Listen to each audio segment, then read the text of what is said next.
31 December આવતાની સાથે જ નશાકારક ગેરકાયદેસર વસ્તુઓની હેરાફેરીમાં વધારો થતો હોય છે, ત્યારે આ પ્રવૃત્તિઓને અટકાવવા ભાવનગર જિલ્લા પોલીસ દ્વારા એક્શન પ્લાન તૈયાર કરાયો છે।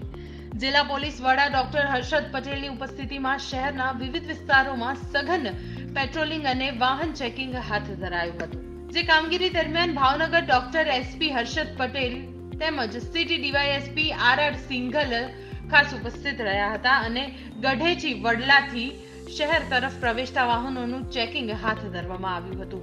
લોકો શાંતિપૂર્ણ રીતે 31 ડિસેમ્બર પર્વની ઉજવણી કરી શકે, જે અંગે પોલીસ દ્વારા કાર્યવાહી હાથ ધરવામાં આવી હતી। આગામી 31 ડિસેમ્બર આવનારી છે, એ અનુસંધાને ઘણીવાર પ્રતિબંધિત નશાકારક પીણા અને પ્રતિબંધિત વસ્તુઓ શહેરમાં ઘુસાડવાનો પ્રયત્ન કરવામાં આવતો હોય છે। તો એને લઈ અને ભાવનગર જિલ્લા પોલીસ દ્વારા ભાવનગરની ઇન્ટર ડિસ્ટ્રિક્ટ 7 જેટલી ચેકપોસ્ટ રાઉન્ડ ધ ક્લોક ચાલુ કરવામાં આવેલી છે।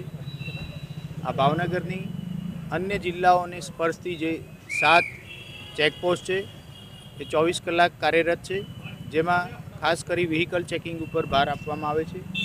એ જ રીતે શહેરની અંદર અને અન્ય તાલુકા પ્લેસ ઉપર કુલ 30થી વધુ જગ્યાએ વાહન ચેકિંગ રાખવામાં આવેલું છે।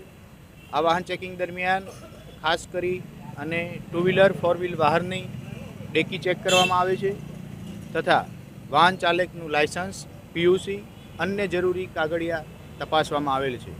આ સમગ્ર પ્રક્રિયા એટલા માટે હાથ ધરવામાં આવી રહી છે જે 31 ડિસેમ્બર સુધી ચાલવામાં આવનારી છે।